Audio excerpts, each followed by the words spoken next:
Last year, Palantir CTO Shyam Sankar put out a presentation and white paper called The Defense Reformation. He cites The Last Supper, which was a secretive 1993 meeting between defense industry executives and the Deputy Secretary of Defense. Over a dozen companies walked in, and only a few walked out. That dinner is often cited as the origin of our consolidated military-industrial complex. And to me, I think this was the definitive moment that kicked off the financialization of defense. From that point forward, it became all about buybacks and dividends and leverage ratios. Criticizing the financialization of the defense industry, calling out stock buybacks, that doesn't sound like a defense executive. That sounds more like the exact argument about the defense industry that we have made before. I think what's interesting to me about Palantir is how they co-opt the language of revolution. But Sankar's argument did work on somebody. Uncle Sam.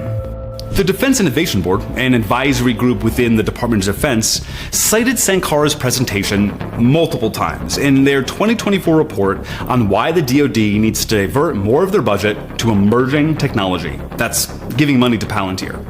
There's a reason Palantir just replaced Ford Motors in the S&P 100 in the months after Trump was elected. The Trump administration is an ideal customer for what Palantir is selling. First, there are many former Palantir employees sprinkled across the Trump administration, from inside Doge to foreign policy advisors to high-level technology appointees. And Palantir co-founder Peter Thiel, heavily invested in the company, is also heavily invested in President Trump and Vice President Vance. He was a major campaign donor to both. Then the stated goal of Doge is to streamline and combine government data, which is exactly what Palantir does. The ways that the government is defrauded is that the computer systems don't talk to each other.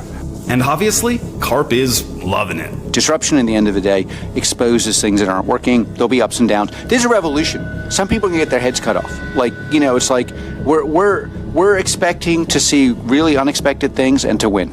And what is winning, according to Palantir? This is CTO Shyam Sankar in 2021. Turning to government, we continue to advance our mission of becoming the U.S. government's central operating system as we extend our footprint across defense, healthcare, and civilian agencies. The government's operating system. They want everything to funnel through Palantir. Palantir already has contracts with the IRS, going through taxpayer data to save auditors time by finding the easiest audits to pursue. Now, Wired reports, Doge will likely hire Palantir to create unified software for the entire IRS, a mega API that would allow anyone with access to view and possibly alter all IRS data in one place.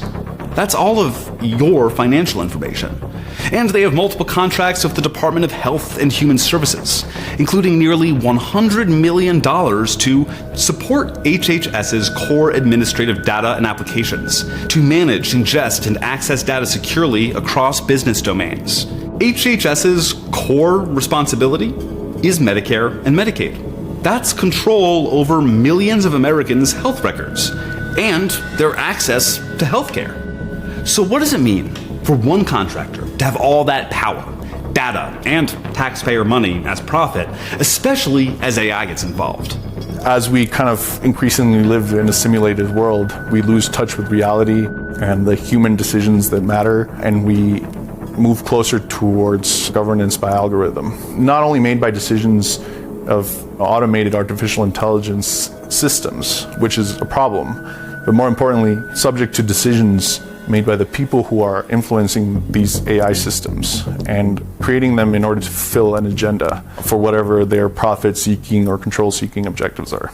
And when I see Doge kind of going into every agency and addressing the IT department first, I see it as an opportunity to try to change reality itself.